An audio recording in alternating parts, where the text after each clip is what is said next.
I'm here with Gilpin, and she's my special guest today, and I'm very excited to have her with me. So she'll be talking in just a minute. You'll get to hear a lot from her, but let's see who's on here. So we have Linda Annabal from Sunshine Coast, British Columbia. Nice to see you.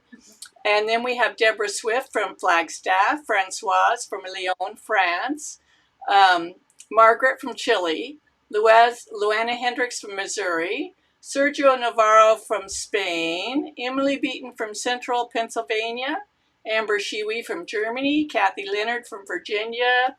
And Amber says, don't forget thumbs up. Yes, don't forget thumbs up. And Margaret Bramwell from Orchard, Washington. Margaret Shen from Bakersfield. And she says she's here on time. Yay! Amazing. Sue McQueen from Caithness. Charles Gandy from Georgia. Hi, Charles. Cindy Bride from Bakersfield. Diana Danko from Pennsylvania. Fatima from Portugal. Diana Danko. Renee Pertowski, Kelly Mycat. Danielle Boots. From Massachusetts, Dawn Schroeder from Wisconsin, Sylvia Earle from Cameron Park, Dee Verte, hi Dee, Diane Morning from Wilmot, New Hampshire, Patricia Kim, Sao Paulo, Brazil, and so on and so forth. Thank you for joining us. I think that you're in for a real treat today. You know how I like traditional knitting and the history of knitting, and that's her forte. So we're going to hear more from her in a minute. So Di, what is it that brought you to knitting in the beginning? I think as a small child, my aunt and my mum were so keen on knitting that it was obvious that I was going to join in. And we started at school at a very young age. Mm-hmm. I think when I was 6, we were knitting gloves with 5 needles. Wow. And because I had reinforcement at home, that obviously really helped. This aunt came every Tuesday to stay for the day and have supper and knit. And so I was just encouraged from a really young age. So it was You're so fortunate. In the United States, we are so jealous of that, because the only way we learn it is if somebody randomly teaches us, and there's no rhyme or reason to it. You just learn by the project. You don't start off at a starting point and then progress forward like you would by learning in school. We learn by, I want to knit that project, so I need to learn the skills that are involved in that project. Sure. And with no understanding. I think traditionally, knitting was such an enormous industry in the United Kingdom, in all areas, going back to the medieval period. So people knitted to make a living. People knitted to make their own clothes, to make the school jumpers, everything. So it was part of life. And the traditions still exist in Shetland to a degree. There's still there's been a big resurgence in hand knitting there. And all the coastal communities knitted, the Ganseys.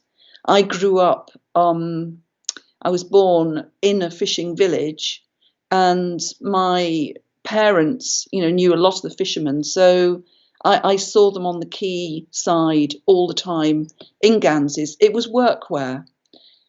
And so we kind of grew up with the tradition, I suppose. Right. And Sheila, who works with me, was exactly the same. She grew up in the borders of Scotland. Her family were cashmere mill owners, and she remembers having needles from being a tiny young age, and again having granny or auntie, mum, just there helping. It's like, the first time I traveled to Europe and I saw all of the art for real that I've seen in my textbooks in school, what hit me immediately was that the people who live there grow up with that, seeing it every day. And so I don't know if they realize how special we think it is in the United States, because to us it's a picture in a history book. or an art book, Sure. you know, and it's something that we might never see real in our lifetime, you know. And so your knitting experience is kind of the same. You know, you've gotten um, immersed in it from the very beginning, and we're envious, or I am at Well, least.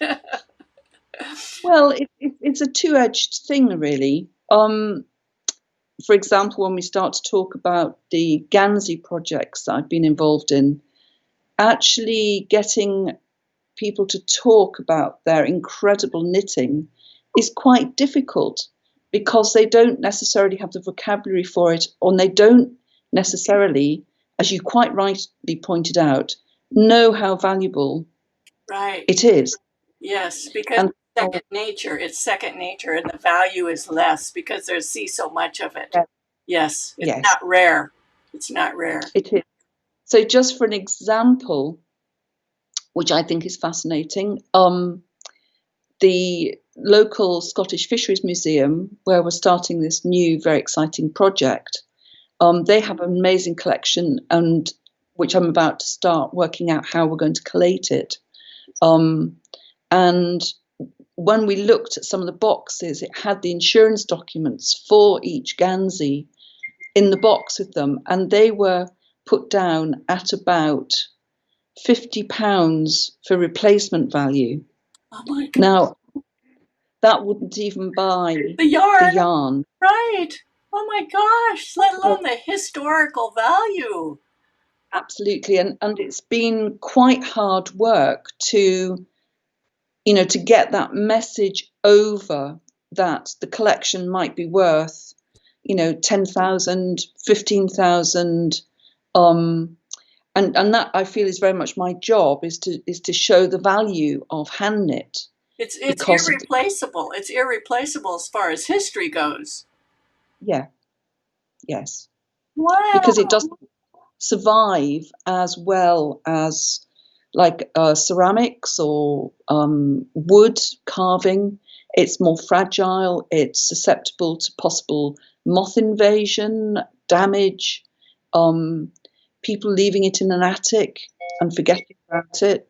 So it is invaluable, and it's all those people's hands, of hours of work to make a piece, and all that knowledge of working in the rounds and having a very flexible brain when they're making, so that they can adjust for sizes. They're working very tight tensions. It's just an incredible art form. So do you get to touch these pieces? Only with gloves. Uh-huh. But you get to Yeah. examine them up close. That's amazing. Well, I will. Yes, I will be. And we hope to train up people to help with that. We're also photographing them, and we'll be doing some 3D imaging so that you'll be able to float a Gansey on the screen and twist it round and be able to see every aspect of it. Instruction. Which, so it's really kind of puts it into context as a three-dimensional object rather than a flat 2D object. Wow. Which knitting, of course, is. It's not only you're not only creating the fabric and the design on the fabric, but you're creating the structure, the form, you're manipulating the form. So you're actually creating, sculpture, From string. really, String. from string, from one thread. Yes, yes, exactly. A continuous. Yes, Yes. yes. That's Yeah. amazing. Amazing. Quite magical. Yes. Um, Wow. yeah. It's So very mathematical as I well, have a couple and questions for you from my people. sure. Deborah would like to know, this is out of context, but she would like to know. She says, I see you're from Fife. Do you happen to know Elsie Wishart? No, I don't. Okay. Not knowingly. Right. Okay, let's see. If you She's do very have, welcome to to the my club if she, audience, if you have a question, be sure to put the word question in all caps first. It makes it much easier for me to find your question over there in the caps, okay? Okay, so you not only are involved in the history of Mhm. knitting with a focus on the Ganseys, traditional knitting, but you also design, right? Yes, yes. So my design history goes back nearly 40 years now, and I've worked through lots of different kind of styles of knitting, from Fair Isle, which is one of the styles I started with, Gansey and Fair Isle. I do an awful lot of intarsia, um, cabling, experimental knitting. We make all our own knitting patterns, but we also work in fashion. So every year I do 2 collections for La Fetiche, which is a Paris, Glasgow based label. And we translate the designers Aurélie Forestier and April Crichton's. We take their notion, their drawings, and then we create something from it. We create what they want, and then we do production as well. So we're finishing production at the moment for the autumn winter collection, which had 3 or 4 designs in it, and the bulk has already gone. Few, but Sheila and I do those pieces. Some are knitted in the round, some are knitted in sections. There's a lot of maths involved because I've got a piece here from a couple of years ago, which we're redesigning for spring summer next year. So this, can you see that? Yes, yes, it's beautiful. This is the back is ribbed. Oh, yes. The sleeves are ribbed, and it's a raglan with a saddle. Oh, yes. Yeah. So the complexities with something like that are you're working between a ribbed fabric with a completely different tension Gabe. to a stocking stitch Yes. with, this is Fair Isle in here, knitted backwards and forwards, but it's unique because I've actually raised them to make little rounds. So these poke out in a 3D way from the fabric. So the maths for something like that is quite complex. So it's different raglans for the back to the front. And then it's all hung onto a neck piece, which you make, and then Yeah, and then you have to size it, right? yes, we On size it top of into that. 3 sizes, and then occasionally we get a special commission. So we might be asked to size it up for somebody extra large or somebody extra small. This particular design we re-knitted for a man, so we had to take his measurements and do a fit. So Do these the are garments that are knitted. They're not the pattern. They're knitted garments that you produce specifically for yes. Mhm. Wow. Yes, So you must have like a crew of knitters. we do. We've got 30 knitters. Mm-hmm. And they're looked after by my partner in crime, Sheila, who some people may know. And she looks after the technical side. I kind of do a lot of the inventing of how to make something work. And then Sheila and we sit down and we work out the technology, the actual way to make it, which might mean inventing something, like with the raised circular stitch. There's always a new challenge, and I think we work very well together. When it comes to knit, we see exactly the same thing, and what I mean by that is we understand tension. We understand when a yarn looks right in its right tension. we can instantly spot when it's off. Right. So very good critical eyes, I suppose. So one of the things that you mentioned to me when we were talking Friday was you said that you look at the yarn, you look at the stitch as yes. you're creating it, and you watch to see how does it want to be? How does it want to be? Absolutely. Yes, each stitch. That's my mantra. I mean, I've said this for years and years and years, that when I'm designing, and I design with my pins, with the yarn, and I start off knitting, and I'm slow. I've said I'm the slowest hand knitter in the world, probably, and I've no intention of speeding up particularly. I love the process. I love looking at the stitch on the needle and actually asking it a question. Do you want to be cabled? Do you like being stocking stitch? Would you like to be moss? And I let it speak to me. And if it feels right in the fingers, and it looks as it's coming out, and I think with designing or with knitting, you actually can't see until you've done quite a few rows. Right. A lot of people, when they start something, they'll maybe knit 2 rows and say, oh, this isn't working, and it's not right. It has to be down below the needle a bit. It has to be down below. You have to see right. how the pattern's emerging. If you're putting a new colour in, it sometimes takes a third colour to see how the second colour's worked. It's a long process, isn't it? You it's have a to be able beautiful to see the fabric, not the stitches, but the fabric yes. stitches are creating. And so that has yes. to fall down below the needle, and you have to be able to appreciate its drape, and that doesn't happen close to the needle. It can't happen close to the needle. No. Yes. No. So we have a good question here from Dawn Schroeder. I love this question. She says, do you only work with DPNs? I mostly work with DPNs.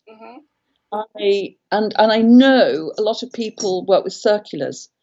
I don't work with circulars. Only when I've done once or twice large wall hangings for galleries, for exhibition, have I used one. And I sometimes put things onto a circular needle, and then I can drape it over the mannequin more easily, or hold stitches on it. But I always have sets of 14-inch super long DPNs. I also have short ones and medium-sized ones. They're like my tools of the trade, I suppose. And I've got here, this is a traditional set of steel pins. They call them pins or wires. That would be for like Shetland. Right. Or Gansey. Right. So, I'm just really used to handling them. And, I can use a knitting belt if I need to, that's a great way to knit. So this is very, very traditional. In when you go back and you're researching knitting, when you're researching anything, there's 3 ways you can find information: by written word, by the actual artifact itself, or by paintings. And so in the paintings in the 1400s, the Madonnas knitting, they used those pins in knitting in the round. And knitting was traditionally done, or originally done, in the round, not flat, right? It was in the round on the pins. Well, not always. I don't think that's necessarily right, necessarily. That I think that knitting in the round is very convenient economically for knitters who are making money from it. Right, it's faster. It can be faster, yes. So, but there are occasions of things being knitted flat, because that was the best way to make them, and I think that both are valid.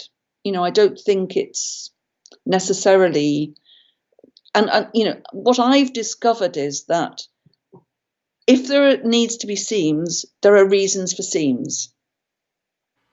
And if there don't need to be seams, then it's fine. Just skip them. Yeah.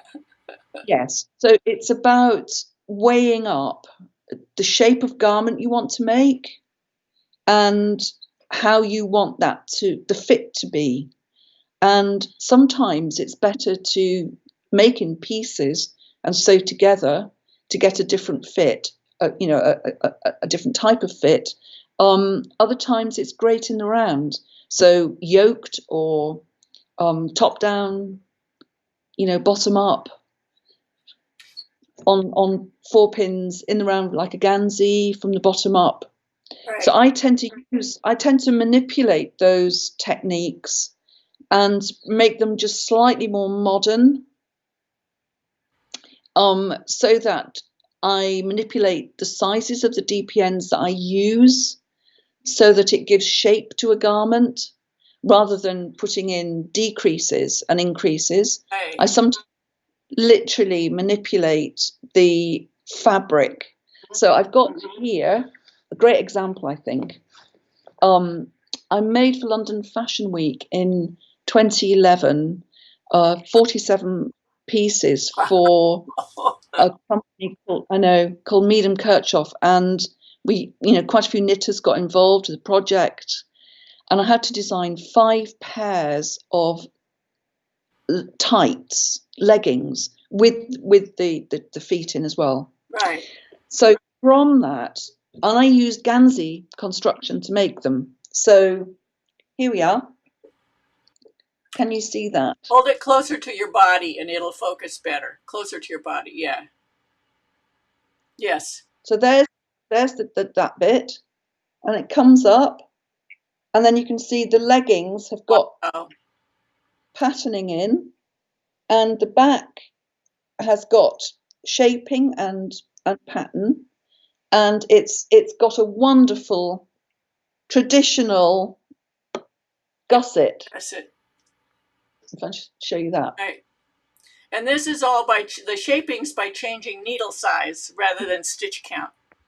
Yes, so so if you want the rear end to be pushing out forward, you might use larger needles on the back but smaller needles on the front. Yes. Wow. Yes. Wow. And you can do short row shaping on the back, to give it more space. Right. But there's not one seam in these at all. Wow. So it's the perfect, contemporary use of a Gansey tradition. Yes. Wow. We've got lovely traditional stitches in here as well, and we did 5 different designs of those. Wow. So it's kind of like manipulating and using tension a lot. And I suppose I did a project with Nike in 2011, 2012, and we were designing running shoes and big bomber jackets for the Olympic team, and they didn't actually win the contract for the London Olympics. So the stuff that we designed has gone into their archive, but everything was based on the Gansey. So the running shoes that we made, they had lasted. The women's shoes were completely knitted in the round they were knitted seamlessly. So I started with a back seam for the back of the foot, and this was on very small needles so that we could create 5 sizes within the structure. So starting at the back, I knitted one way and then knitted the other way. So that acted like you would have had a shoulder seam. And then we went round and then joined up and knitted up and over to the front. So there was no seam. And they were beautiful. How fun. Wow. I know. They were amazing. Wow. Yeah. And actually, the team that came from Nike were from Oregon, and they were the main design team. So after lots of discussion, they were with me for 2 days in my studio, and I showed them the whole collection from the museum in Anstruther of traditional Ganseys and the ones from the Moray Firth Partnership, which I designed the project for. And the guy, Luke Hammer, who's their main technical expert, at that point had a shift in his own thinking and moved from woven running shoes to knitted fabric. Yes, and which is very popular now. It is, because I was explaining to him the way the stitch works, the knitted stitch, which is in a loop like this. With the right tension, it becomes elastic. With the right fibre and the right tension, it actually allows on the foot or the glove, it lets you move. So it's got a breathability and an ergonomic nature which is perfect for running shoes. Whereas the weave like this is so tight, it doesn't allow the foot the same movement. Right, exactly. So it was a light bulb moment, really. Kind of, he went away and they changed their whole way of making running shoes, and that came. You should have gotten some commission from that. Well, I did get very well paid for the work It's and big deal. the invention of that. So, but that's and there's obviously ways you can use it in a medical sense as well. For engineering, bridges, all sorts of anything. all sorts. Yes, it's applicable in so many different ways, and I just love thinking of those, kind of out of the box. Wow. Way. So I have a question from Trevstar here. Trevster. He says, how does the process work with ready-to-wear design collaboration? With ready-to-wear designers, is it like a collaboration or a commissioning process? There are two different ways that we work. The most exciting way for us is in collaboration. So, for example, the big collection we did with Erdos 1436, which is a cashmere company, and Graham Black, who's a Scottish designer who was creative director of that company, I was given the shape of garments to fit into a whole collection, and then created 14 designs which were based on my work, my development. So that's when we did the full length red cashmere ball gown for the catwalk. Wow. And full length skirts, and so all the patterning and the kind of knitted texture and design was a collaboration. A commission is different. So I own, the rights to that along with Graham Black. So that's very different to a commission. If we're commissioned and we do a pattern, which we've just done several for a couple of books coming out shortly, the commissioning editor from the publisher will commission us, and we get paid for that design, and then the rights for that design go to them. Right. Forever. Yes, absolutely. Yeah. Unless you've got an agreement. So when I did the Shorelines book with Rowan, I think I was one of the few designers that retained my rights in my own designs. That's a big deal. That's a big deal in the knitting design area, because the magazines used to take and the publishers would take the rights forever. And it seems like since we've had more of these online magazines and things like Knitty and the other one that was there for a while, that they started giving the rights back after a year, Yeah. Yes. And I know that the Knitting Guild Association in the United States gives the rights back to the designer also. Yes. I think that that's more fair, because otherwise it's treating the design process like you're a shop hand, or I don't want to say shop hands are bad, but that you're just a thing that produces something when it's really a piece of art. Yes. Piece of Yes. art you're producing, and you're the Yeah. artist. Yes. I mean, I think, we have done commissions for companies in the past, like Topshop Unique. We did a collaboration, a commission with them. But that sort of commission, you're very directed by the commissioner. So your input is less creative.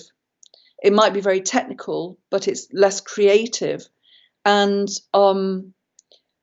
a lot of fashion houses don't want anybody to know that you're the person behind the design. They want it, yes. Yes. For example, we had an Italian, really top Italian designer visit a couple of years ago, and she literally, her office phoned me one dark winter's night and said this person was arriving at my studio at 8 o'clock at night. She'd flown over from Italy to meet me. She loved what we were doing. She wanted us to design for her. So I had to kind of drop my dinner, drive down to the studio, get Sheila here, meet her, and go through things with her. But she didn't want, even though she actually chose two of my designs to put in for the catwalk, she didn't want our name anywhere. It was to be totally top secret. Now, in the end, we decided not to do the commission because I just wasn't up for that. No. And I think you have to keep your integrity, very strongly. And that's why we love working with La Fetiche, because they talk about us. We're on their label. They're just about to put something up on their website about us. I think that's how it should be. Knitting is very special, and it needs to have that, high profile, to raise the profile, because that helps other knitters. It helps everybody. Right, exactly. That's kind of why I do these interviews. They're mine, and I have my name on them. Yes. But I'm sharing people and give credit to the person who's doing it, because people need to be exposed to this. People need to, people need to know there's people like you out there, and it's so valuable, so valuable in the world of knitting. It is important to know that. I've valued knitting from being quite small. My aunt, Auntie Doris, and she wasn't a real aunt, she was just a friend of the family, but she used to take me to all the best yarn stores, and she would only buy the best yarn.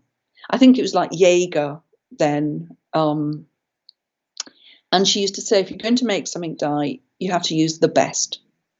And you have to know why you're using it. If you wanted something tweedy, use a proper, really good tweed yarn. If you want like a summer, in those days in the 70s, like a tank top, which was quite in, then choose a nice silk, Right. don't, or a lovely, mercerized cotton. She was really knowledgeable about fabric and fibers. And she was like, if you're going to spend time knitting and learning, do it with the best. And I think that's been with me ever since, really. That's what I teach garment construction classes here locally. And oftentimes, and I teach a whole series of classes leading up to it that they take before I teach them how to knit a garment. So just basic elements, but it's quite a lengthy process I force people to go through. But oftentimes for their first sweater, they will choose an inexpensive yarn, because in the United States, in dollars, they don't want to spend $200 on yarn for a sweater. But once they're finished, they always say, oh, if I knew it was going to be this nice, I wished I'd used nicer yarn. Exactly. Always say that. And the second sweater is always done with nicer yarn, thing is, if you're supported, through that process, there's no reason why you shouldn't come out with a beautiful finished piece, in my opinion. And there's so much more support there for people than there used to be, with YouTubing and people like you teaching and showing people the right direction to take. And a lot, and knitting is practice, isn't it, really? It's like playing the piano. Right. If you every day for, just keep at it and keep going back over, you're teaching your hands, you're teaching your hands to manipulate the stitch, to learn patterns, to learn how to do things. And once it's been imprinted, it's there forever. It's amazing. It's very difficult to relearn something that if you've got a bad habit. I use the piano analogy a lot in my classes because I actually teach beginning knitting too. I've taught a ton of people to knit who've never held needles in their hands before. I never thought I would like doing that because I like advanced knitting, but there is nothing like the joy of seeing a person go, oh, I got it. But anyway, the first night I'm teaching them, it takes about 3 weeks actually for them 3 weeks of classes for them to actually start feeling a little bit comfortable with making stitches. And I tell them it's like playing the piano. You cannot expect to sit down to the piano for the first time and be a concert pianist. No. It takes practice and consistency. Consistency is not like, okay, I'm going to knit for 6 hours on Sunday and then I'm not going to knit for a month. It's something you've got to do a little bit every day. It trains your brain. It trains your hands, and then soon you get a flow. You get the flow between your brain and your hands, and they start working together. Exactly. And part of the brain becomes automatic. So if you want to change something, you have to change that automatic bit that's kind of it. Exactly. And someone asked, Jeannie asked, let me see if I can find her post. She asked if you have a pattern for the knitted shoes. I don't, but I am considering something like that and rewriting to the team to see if I can certainly put it into the new book that I'm working on. And so what's the name of your new book? Well, it's going to be, I think, the Gansey source book. So it will be published next year, September 2021, and it will have a history section because I trained as a historian. That's kind of what I used to teach originally. So I'm not going to repeat a lot of what's already been written because there's some fantastic books out there. I'm going to bring in some new ideas, some new things that we've discovered and found out since we did. This is the little book from the Moray Firth Gansey project. And I designed the project for them, and I oversaw the coordination of it and all of that. And there were some fantastic people working on it. And so, but we found out a lot since then. Right, and that's the thing about knitting. Like I make YouTube videos, and people will reference a video that I made like 5 or 6 years ago. Well, my ideas have changed since then. I might not do it exactly the same. But unfortunately, the videos are static. But you're constantly seeing things slightly differently and making little itty bitty minuscule changes that over time make a big difference in the fabric. Absolutely. You're absolutely right. I mean, I learn something new every day. Isn't it fun? Isn't it fun? It's amazing. I just love it. I mean, there's just always, and it's quite interesting when Sheila's sat with me and, she'll be at one side of the table, at the other, and we'll be doing like lots and lots of samplers, and she'll be doing like different edge stitches, and we have a whole host of different edge stitches, and she'll say, oh, Di, look at this. And I'll go, oh my goodness, that is something else. Yes. And she'll say, well, look, and that's what you do, isn't it? And that's what I meant about every stitch. You have your stitch, you put your needle in, and you think, okay, what do I want to do with this? Right. And then you start trying different ways of playing with it, and something new sometimes comes out of it. Sometimes it's been done a million times, but it's just exciting.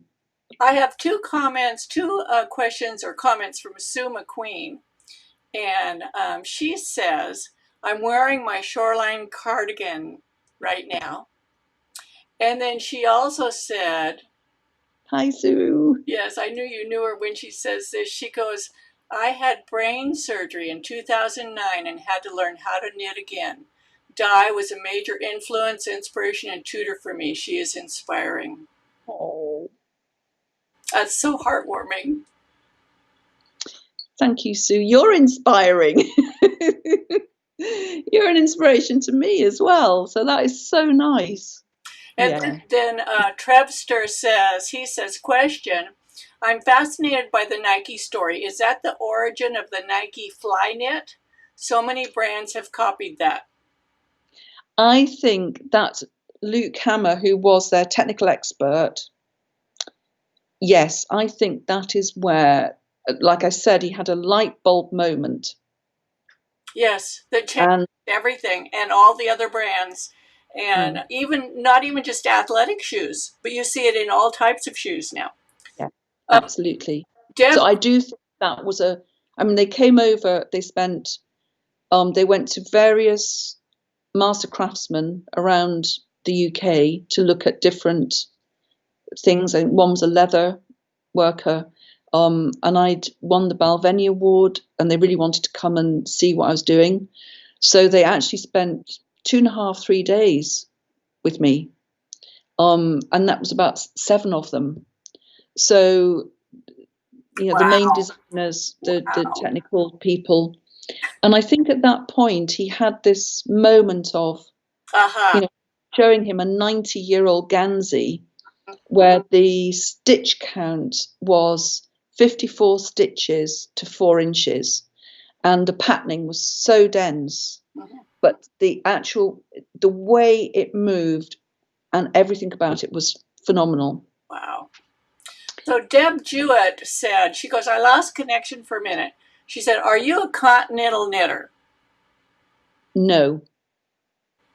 I'm a northern English, Scottish style knitter.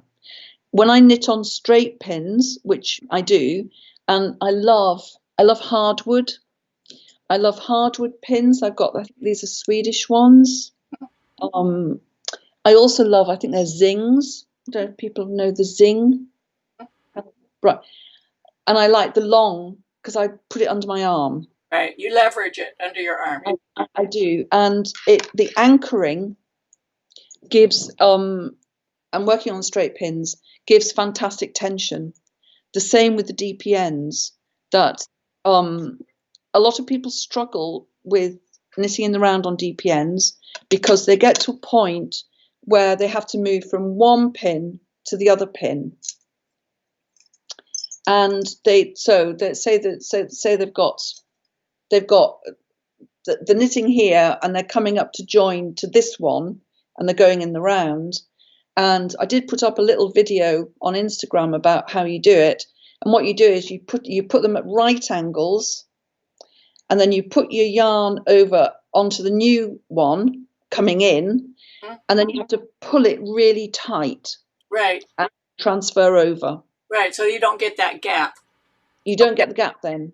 So we were talking on Friday about circular needles versus long needles or long pins or even straight needles in tension, even tension. And the thing is, like when you have something that goes onto a cable, the stitches are around a smaller portion of the needle. Versus you're using long pins or DPNs, the needle is the same size all the way along. So all the stitches, they can't accidentally change size as you're moving along. exactly. It anchors the tension. And I've seen it over the years. People and lots of people have, once they've understood that, they've come to me and they said, oh, I can't get my tension. I can't get my tension with this yarn. And it's because of them knitting on wires. So once you transfer onto straight pins, onto the Dpns, the wire isn't distorting the stitch. Right. And so you get the right tension that you should be. Tension, right. So Deborah has a question. She says, you mentioned fantastic Gansey history and reference books. What are some of your favorites?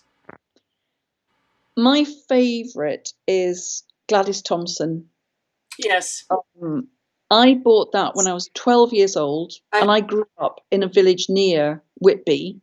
And it was in a beautiful little knitting shop that my auntie used to take me to, called the Shepherd's Purse. And I bought my first alpaca yarn there from Peru, and this was in the 70s. Yes, exactly. So people can see this. This is the book. Whoops, where's my cursor? There it is.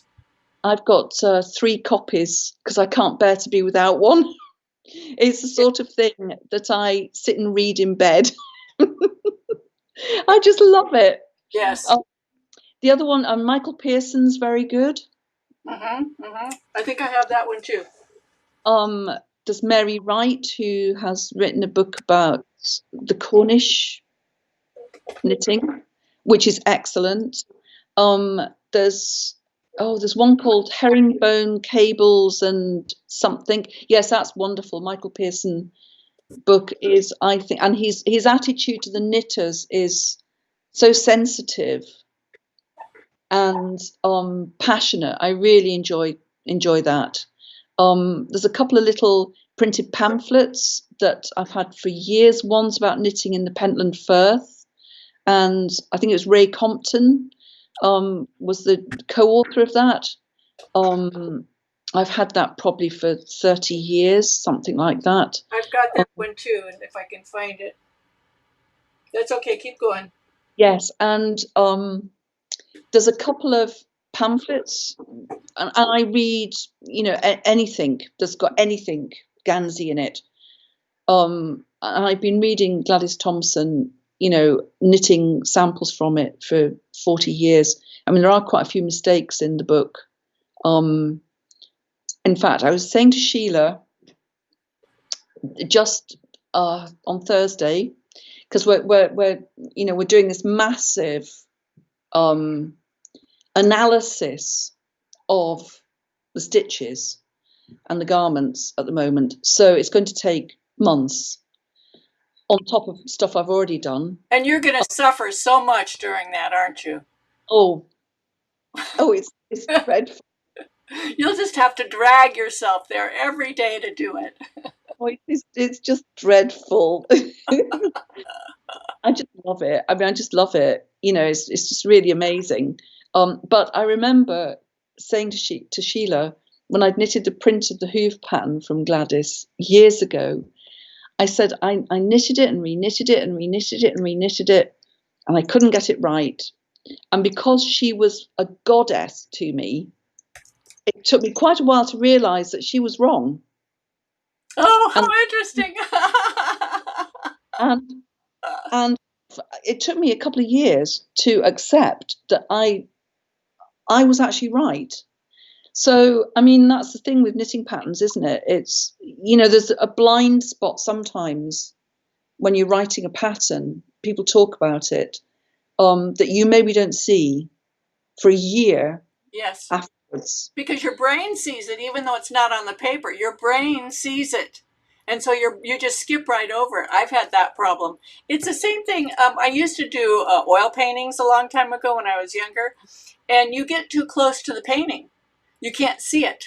Yes. You have to let it sit there for days or maybe even weeks and then come back to it. And then you can see what effect the colors have with each other. Yeah. It's the same thing with pattern writing because you're going along. It makes perfect sense. Yes. I have another question from Diane Warning. And this is a good Hi. question. She says, are the 14-inch long DPNs only available from Shetland?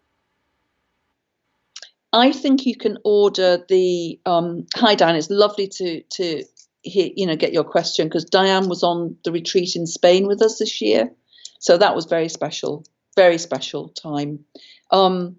These are Addy, which are made in Germany, but I believe they're available in the States, and you can order them online.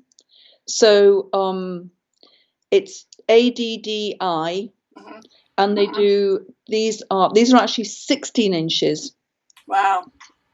So they're nice and long, and they do different lengths, obviously, but they should be available. If not, quite a lot of people have contacted Shetland, and it's Jameson's of Sandnes, Jameson, not Wool Brokers, the other one. Right. I mean, you can even just phone them, and I know they've put them in the post straight away for people. They're brilliant. I've people in Scandinavia, all over, have requested them from them, and they've just sent them straight away. There's going to be a bunch of people ordering long DPNs today. If anyone needs a hand with, I mean, I've done a tiny little video, but I'm happy to tell people what we do is we cast on all the stitches on straights, and then the second row we put them into the round. You transfer them, Yes. Yeah. That makes sense, because it's really hard to cast on stitches onto DPNs. It is, because you worry about twisting it, right? All that. So I usually cast on straight, and then sometimes even I've been known to do a first row and then put them on. Right, and I've done that with sweaters and socks where I want a certain design element in the cast on area. I'll work it straight and then join in the round, and really it looks just fine. You do not have to join in the round at the cast on itself. You can join in the round a row or even two later, and it looks just fine. It does. I agree totally, and I think it puts people off trying to do it straight away. So anything like when I teach knitting in schools or wherever, with very beginner children or whatever, I usually do the cast on and knit a couple of rows, and I give it to them in that state. So the first thing they try to do is the knit stitch. Right. Yes, exactly. If you tried to teach people purl stitch first, they'd give up.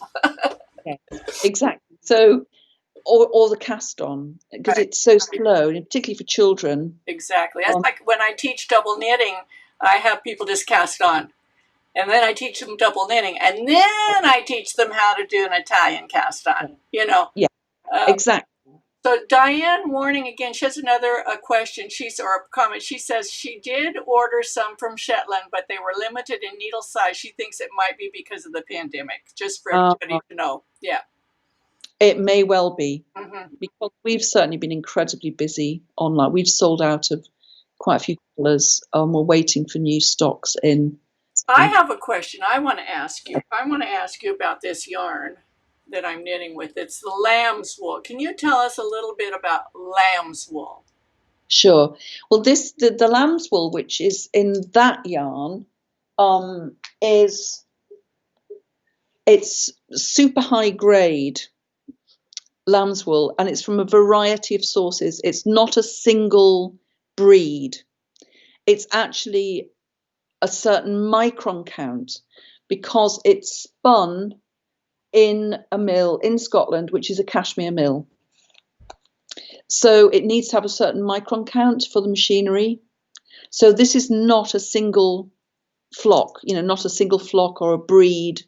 It's more for the micron count, the actual quality of the lambswool, which is why it's so soft. And also, we do it you'll have spotted it as a 2-2-ply. And then I send it to Yorkshire, to Laxtons mill, which I've worked with for years, and they retwist it. So they put the 2-2-plies together and retwist, and then it's steamed. Right. So here's the yarn, but here's the 2 plies. Yes. Yes. And each one of the 2 plies is 2 plies. Yes. So what happens is it looks quite crinkly in the ball, but when you knit it out, it is absolutely Yes, it's beautiful. flat. It's beautiful. And what it means also is that if you're going to put a stitch pattern in, like this is from the Carrington, which I'm wearing, it takes cabling or lace or pattern work extremely well. So, and I think that's because it's the 2 ply Right. with twist, so that it actually settles beautifully into the space you've allowed it, into the tension, and it flattens out. And as we were saying, we don't block it, Right. but we will put a steam iron above it and let the steam penetrate into it on a flat surface, and then put just a cloth over it, damp cloth over it, and let it set out. That allows the cabling to retain its its lovely nature. It's 3-dimensional. Yes, without so yes, I suppose it is a commercial yarn in a sense, in that it's not produced from a small flock like our Sorsha, which is this one, which has got 20% cashmere in. Wow. And this comes from a farm quite close to me in Fife, and it's spun up in Uist in the Hebrides, and Uist Wool, which is a wonderful mill. And I designed the twist in that as well. And, it's in 2 colours. And we've just been working with a wonderful young dyer, Mia, from Brambles and Me, and she's just done some fabulous, totally all natural dyes. Wow. Is that available on your website? Not yet. We've done this as a project in the autumn, where I'm doing a beautiful yoked sweater in the Lalland, and there's going to be all this amazing patterning around the yoke in this. Wow. Very special. It's I love working with, on small individual projects with, young designers or whatever. And Mia is a really talented dyer. So it was just really nice to kind of get her take on things, really. Hey! I want that right now. Gorgeous. Yeah, I know. I just love it. So it will be available this autumn. Yeah, I got my first batch from her. Wow. So we've talked about things that you've done for, for knitted things that people purchase. We've talked about your yarn, but you also have patterns for sale. Yes, we do. Yes. Yeah, I've got a really nice collection now, from Gansey inspired ones, like the little mittens, the Sheila mittens, which are really, really sweet, with different designs in them. So nice. Tree of Life and the church windows, and then the Inverness diamonds here. And then on the reverse, they've got the rigging. Wow. And that pulls in the glove, and it's got a lovely little gusset for a thumb. So we've got from, mittens. This is a new pattern which we'll be putting out shortly. These are the Harley Quinn mittens, which Diane will have made on the retreat that she was on this year. And they're based on Picasso's Harley Quinn painting, intarsia. In the round, intarsia in the round, right? No, they're flat. They're knitted flat. Flat, okay. Yes, and 2 really nice snoods. This is a really nice Geo Snood, which is based on the Oxo Fair Isle pattern, but I've done it in stripes and cabling instead. So it's quite different. And that was commissioned for the fashion show at Shetland Wool Week a couple of years ago. And I did a sweater, a beautiful sweater, in the organic natural Shetland, jumper weight, 2-ply jumper weight. And I kind of was trying to make something that was about Shetland in Fair Isle.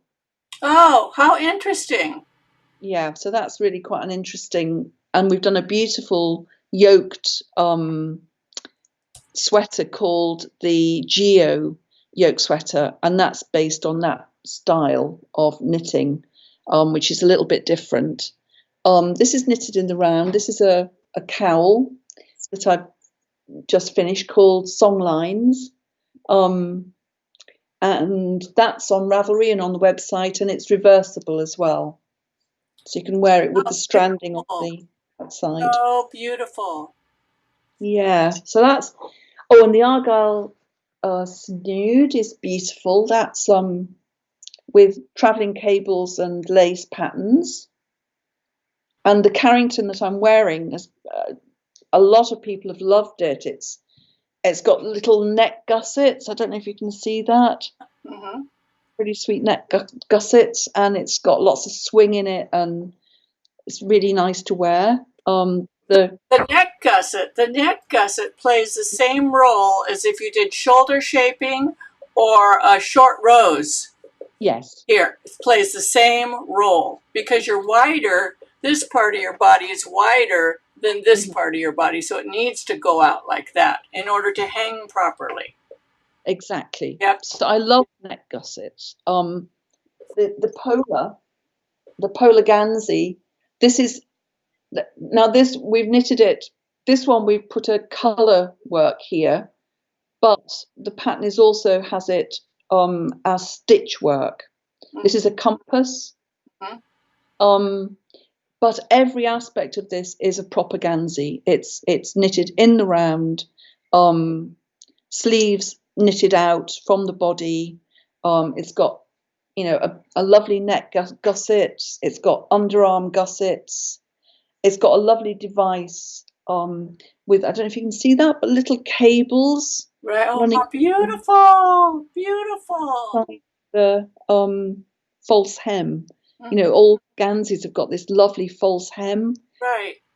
Underarm, where you can work your increases for your gussets from that single point. Right. So you get a lovely shaping underarm. And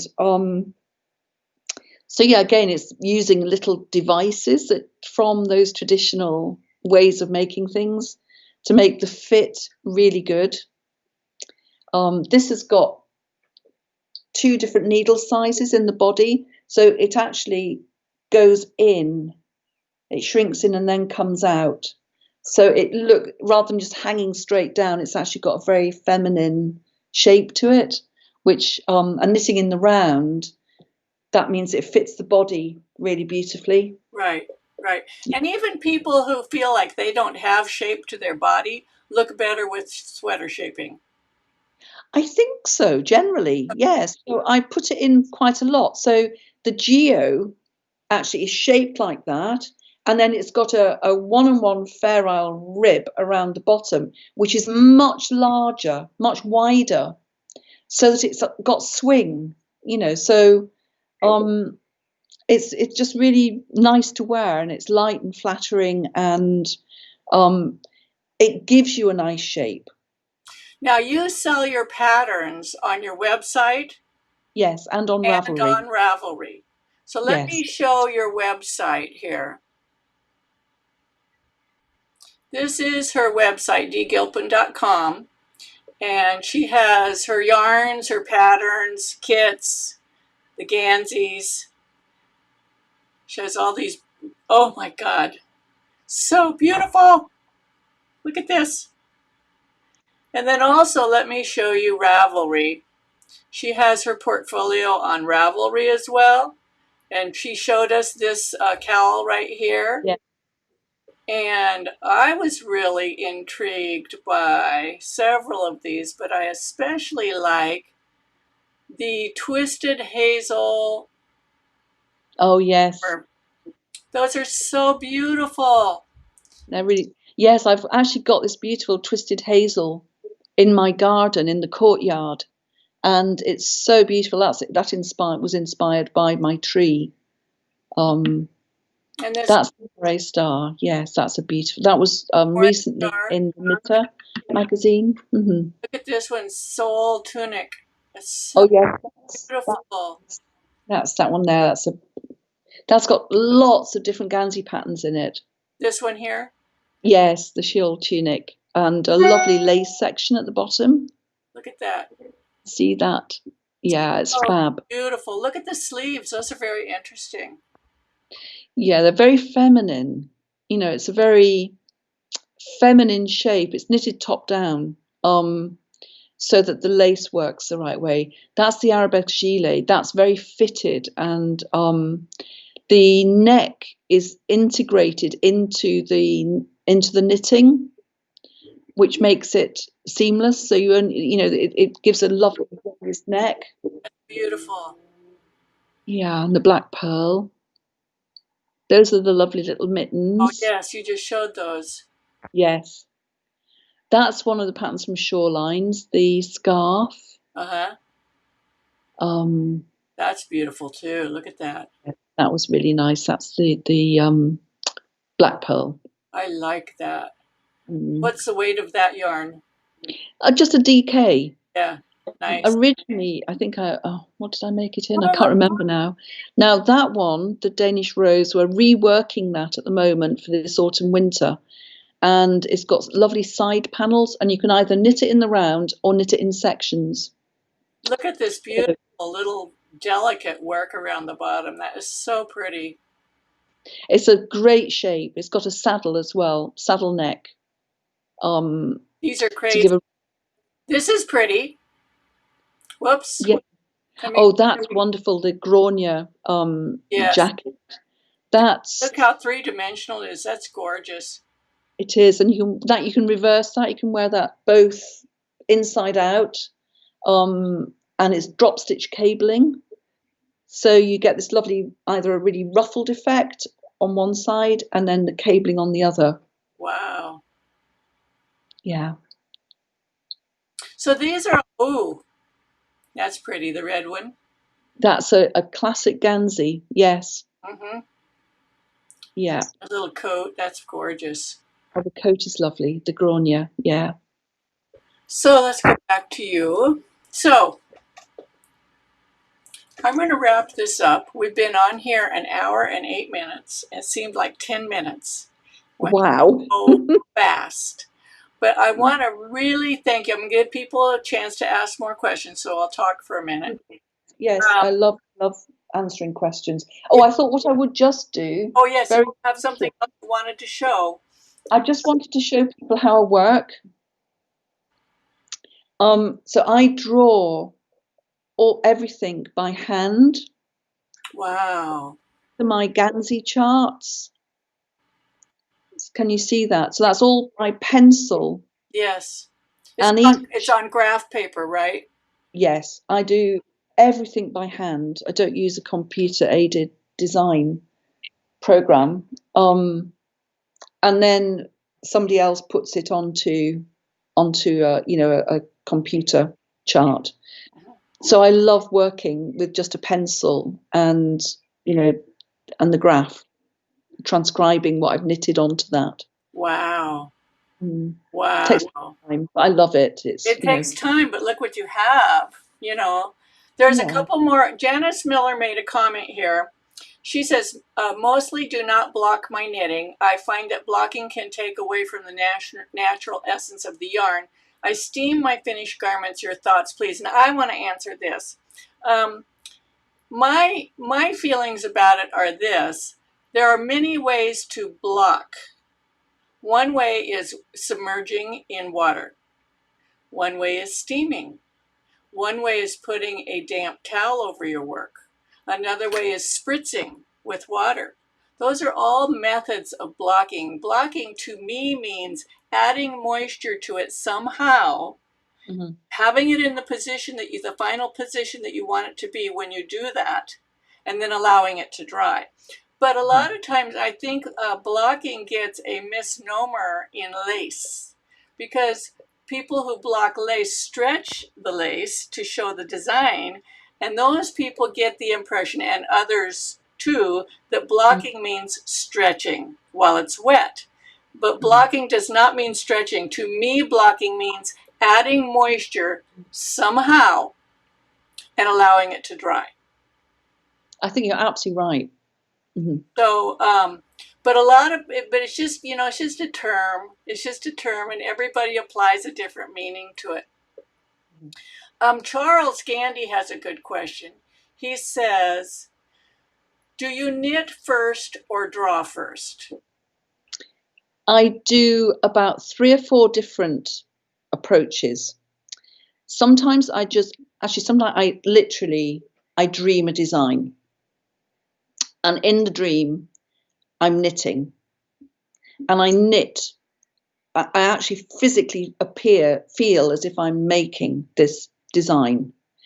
And then I'll jump up and draw out, do a drawing of it, make notes, and then I'll go back and start knitting it properly in real life. So the oak design that I've got here, that's how that happened. Wow. And it was a story. So the story was that I was going into a wood in Scotland in winter. This was the dream. And there were these, black branches and snow on the ground. And as I was walking in, I looked through the branches and I could see a stag. And I've seen stags out walking, when I lived on Skye. I really love walking. I'm out in the wilderness a lot. So I saw this stag and I was so thrilled. I sat down, put my hand down and pulled out from under the stone this Celtic torque, gold torque, which is the neck piece here. Wow. So you can see the stag behind the stag coming out. Yes. In the forest. Yes. I literally dreamt it. And then the back has got this amazing wow, knitted out of the fabric, the Celtic knotwork. So yes, I got my pins and made it. So that's one way that I designed. Another way is literally just I'll get lots of colours together and I will set off, like with my Schuhe design is a perfect example. I'll set off and I have a pattern in my mind. So I'll start off and I'll start the pattern and then I go into like a meditation and I let the design come through. So examining each stitch and where it wants to go, as I was saying earlier. So that is then it abstracts itself. So like with a simple one like this one, the lines take over and they go in different directions. So I'm challenging myself. I'm challenging what my brain wants to do, and I'm allowing it to do different things. So that's a very meditative approach. And then another approach, if I'm working on something like, a special design for somebody, and I've got to work in symbols, I've used a lot of symbols. If I've got to work symbols in, then I will do a sketch and then I'll put it onto graph paper. I make up sometimes paper patterns, as you would in cut and sew. Right. I make up paper patterns. I make the graph paper to the size that I need. I stick them all together. And then I will freehand draw on. And I've just done that for a book on identity, which is coming out next year, where I've written an essay. And I've done a huge piece for that. And that was from one of my drawings and paintings. So I literally draw on and then I knit it. Wow. You So have I'll use time to me. do all of this. Sorry? How do you have time to do all this? Well, I mean, honestly, I do. I'm pretty much on it all the time, 7 days a week. Plus, I've got Sheila, and I've got a wonderful team of people that work with me. So, there's quite a few of us. So I'll give an idea to Sheila, or I'll give something to Maureen, or there's a whole host of people that I can draw in who I know. Sheila will say, well, for Farah, Sandra would be perfect for that. And then they do a lot of the work that I've kind of initiated, because it has got very busy now. We're very full on. So And I want to concentrate on research and yeah, yeah. it's the whole thing. It's the whole thing. It's not just knitting. It's not just knitting. It's everything. Everything. Yarn making, we just made a new Aran weight yarn, which we're really excited about. Choosing, making the colours, working with little, other people, with collaborations. It's pretty full on. Do you ever have to say no? I do say no. I've learned to say no. I'm so glad you said yes to me. Oh, glad. Thank you. Thank Oh, it's you. a pleasure. It's a pleasure. I don't do an awful lot of, I'm not really out there. I've got my head down most of the time. Right. Working, as people that know me will know, I'm either sewing up garments over a book, knitting samples, doing drawings. It's Now, pretty. you had this retreat in Spain. When the coronavirus is over, are you going to do something like that again? I really would like to, because that was our second one, and it I was want to so. go. I want to go. Oh, it was wonderful. It was absolutely amazing. And each time, because I've been going there to this place for about 30 years, and I know the writer Chris Stewart, who wrote Driving Over Lemons and quite a few books about southern Spain. And so he comes and joins us, and we do walks and talk about the history of the place. Natural history. And I bring in, so all the flowers and the trees and the way the Alpujarra has been developed. I mean, it's fascinating. And I try to bring in projects based on like Picasso or some of the Bloomsbury group who stayed there for a time, Dora Carrington.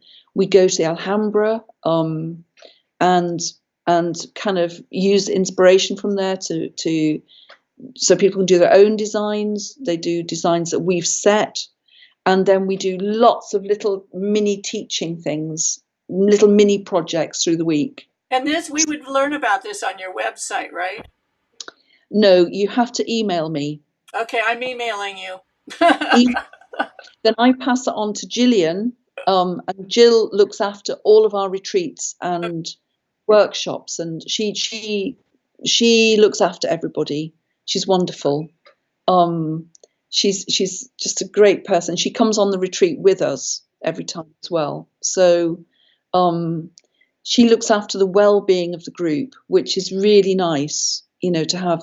Right, exactly. Someone take care of all the little details so you can just enjoy it. Yes. Yeah, but everybody's so relaxed. Yes, that's wonderful. Yeah. Okay, so I am going to really call it an end now. This has been fantastic, and I thank you so much for being It's my been a guest. pleasure. I've loved chatting to you. It's been great. Oh, wonderful. It's been lovely, and thank you to everyone that's tuned in. So let me put just you and I on here together. This was amazing. This is a real gift from Di, and I thank you so much. Oh, thank you. It was nothing really. I could have gone on for another 3 hours. I know. So I'm going to let all of you go. Say goodbye, and we'll see you next time. Love you all, and happy knitting.